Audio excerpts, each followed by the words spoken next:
Chers compatriotes, avant toute chose, j'aimerais exprimer ici ma joie, ma fierté devant la maturité du peuple béninois. C'est vrai. Nous sommes passés partout.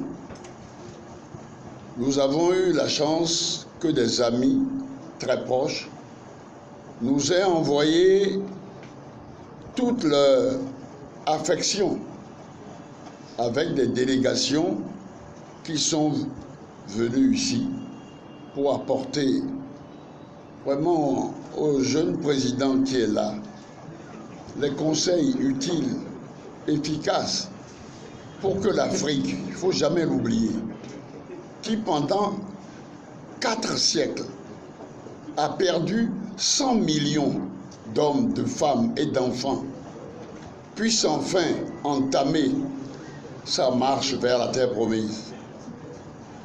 Nous le méritons. Et je crois que je suis triste aussi parce que je suis allé rencontrer le chef de l'État. Et je lui ai demandé, parce que ça s'est jamais vu nulle part, une élection soi-disant démocratique où l'opposition est exclue. Vous n'avez jamais entendu ça nulle part.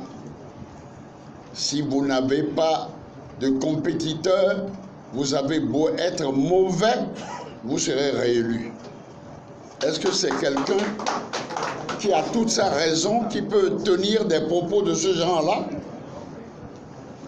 en dehors de Adolf Hitler? Qui peut tenir un langage de ce genre? C'est surprenant. Et tout le monde me téléphonait du monde entier pour me demander si c'est bien le berceau de la conférence nationale souveraine qui est le théâtre de ces propos-là.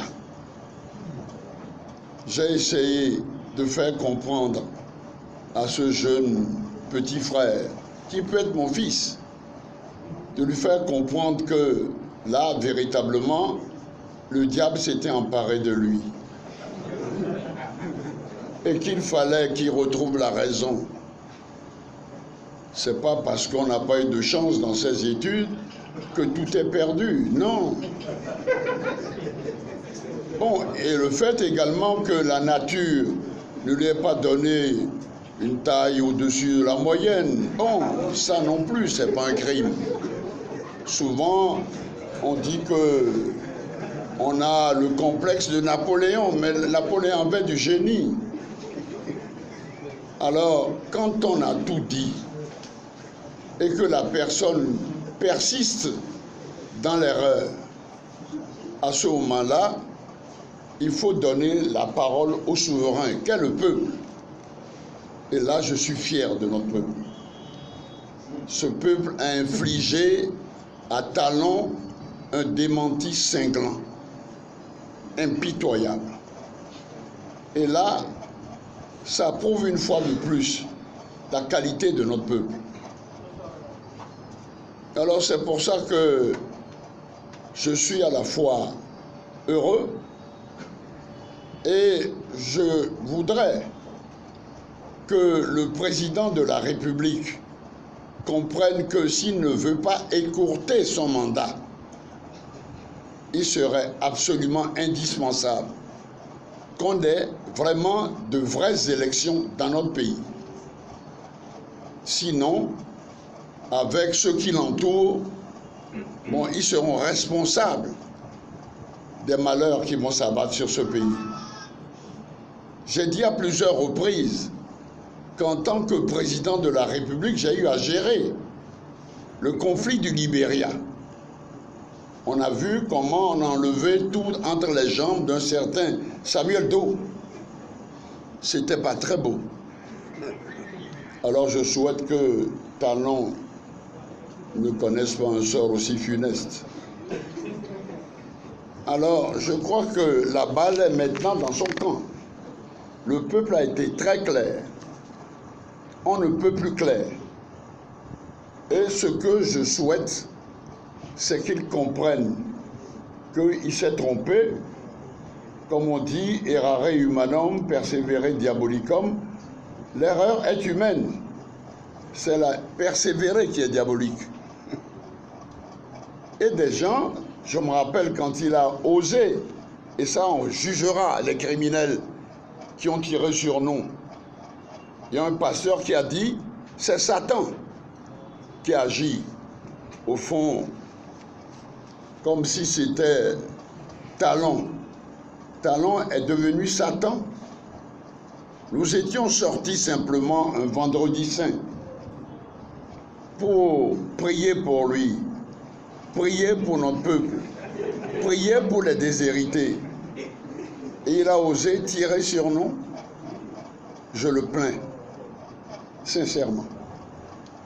Je crois qu'il est temps encore pour lui, d'ici, disons, au maximum la fin de la semaine, pour qu'il se reprenne. Parce que, comme l'a dit tout à l'heure le président Yahi Boni, pourquoi dépenser tant d'argent? Il suffisait que de son bureau, il décide que par sa volonté souveraine, il nomme par décret tous les 83 députés. Alors, Béninois, Béninoises, chers compatriotes, sur toute l'étendue de notre territoire national et dans toutes nos circonscriptions électorales, le peuple béninois a apporté dans les urnes, librement, calmement, au fond, un cinglant désaveu à la parodie électorale visant, sous couvert d'élections démocratiques, au fond, à réaliser un coup d'État électoral perpétré par un certain Patrice Talon et sa brutale police politique sous les ordres du sinistre général de police du nom de Nazer Mounampé. Le peuple béninois, à l'appel de la résistance démocratique nationale, a, dans un élan patriotique, prouvé on ne peut plus clairement, nettement, que Patrice Talon et le pouvoir dit de la rupture ont perdu depuis longtemps dans notre patrie toute légitimité, toute crédibilité.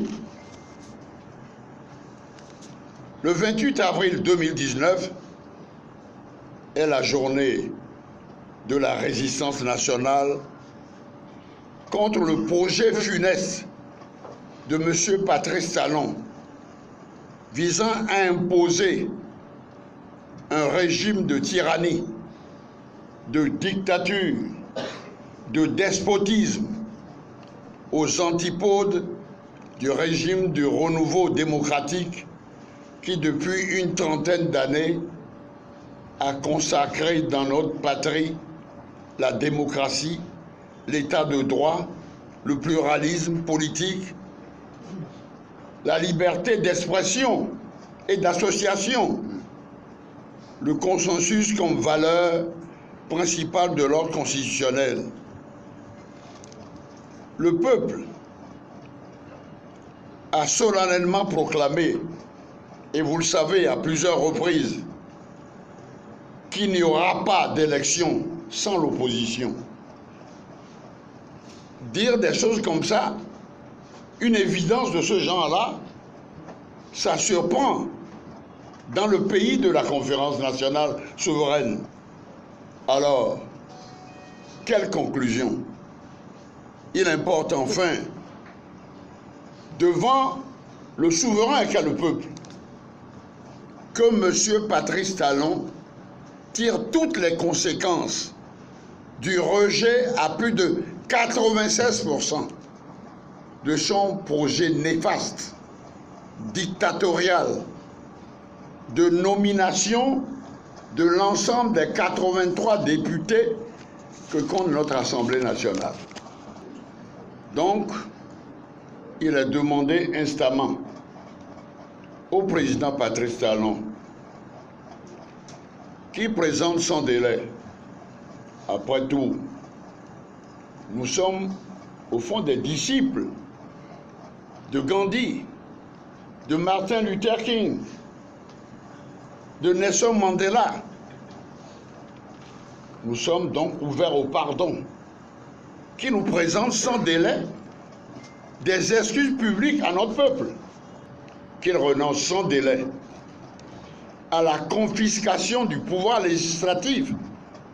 Mais le problème qui se pose ici est celui qu'a très clairement indiqué Barack Obama.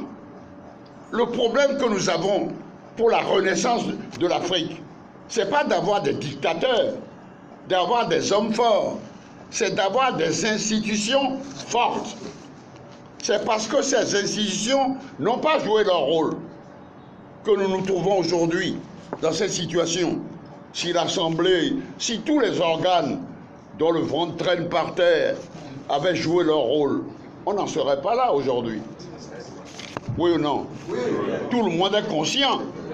C'est que pour avoir, mettons, au fond, on n'a pas encore bâti en Afrique suffisamment d'institutions démocratiques, fortes, capables de dire non, de contrôler le pouvoir exécutif. Tout le monde doit s'exprimer librement. Qu'il renoue le dialogue avec l'ensemble de la classe politique, à l'effet de trouver, comme on avait proposé, des solutions consensuelles pour la tenue effective des élections législatives totalement inclusives, transparentes et crédibles dans un climat démocratique apaisé, dans l'unité, la paix et la cohésion nationale. On ne lui demande quand même pas, on peut dire, la mer à boire. On lui dit simplement, agis comme l'ont fait depuis tous les gouvernements, depuis la conférence nationale. En tout état de cause, les partis et personnalités politiques membres de la résistance nationale donnent jusqu'à demain, au plus tard, pour que les exigences que nous avons présentées deviennent enfin effectives. Notre patience a des limites. Et je crois que le président Talon, qui a déclaré le 11 avril 2019, portait en toute connaissance de cause le chapeau de la tenue vraiment de ce qui est actuellement la parodie électorale du 28 avril, si jamais il ne revient pas là-dessus, il sera tenu pour seul responsable des conséquences légales qui découleront de son obstination à faire basculer notre pays dans un régime tyrannique, despotique et dictatorial. Cotonou, le 29 avril 2019.